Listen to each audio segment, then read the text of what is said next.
कांग्रेस के साबिक सदर राहुल गांधी ने कोरोना की दूसरी लहर के कहर के लिए वजीर आजम नरेंद्र मोदी को जिम्मेदार करार देते हुए कहा कि वबा को समझे बगैर ही इन्होंने इस पर जीत का ऐलान कर दिया था, जिसके सबब मुल्क के लाखों अफराद को हलाक होना पड़ा।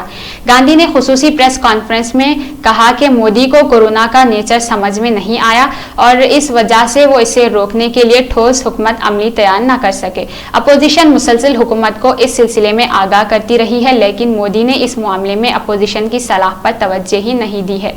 इन्होंने कहा, कोरोना से निपटने में वजीर आजम ने गैर जिम्मेदाराना किरदार अदा किया है और वो कोरोना की पहली लहर से ही इस हवाले से कभी संजीदा ना हो सके। इनका कहना था कि ये बात समझ में आती है कि पहली लहर को मिस्टर मोदी समझ नहीं पाए होंगे, लेकिन दूसरी लहर की सूरत हाल को समझे बगैर ही इन्होंने वबा के सिलसिले में नरमी बरती और इनके काम करने के तरीके से लाखों अफराद को इस वबा ने अपने जद में ले लिया।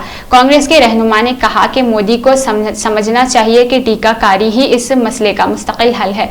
मास्क, सफाई, समाजी दूरी इसका मुस्तकिल हल है। इस वबा को शिकस्त देना है तो मुल्क की आबादी की पूरी तरह से टीकाकारी जरूरी है, क्योंकि यही इस बहरान का मुस्तकिल हल है। इन्होंने कहा कि अमेरिका और बरतानिया जैसे मुल्कों से बड़ी आबाद की टीकाकारी हो चुकी है, लेकिन हमारे यहाँ सिर्फ 3% आबादी को अब तक टीका लग सका है, जबकि हिंदुस्तान टीका पर डिवेक्शन करने वाला अहम मुल्क है।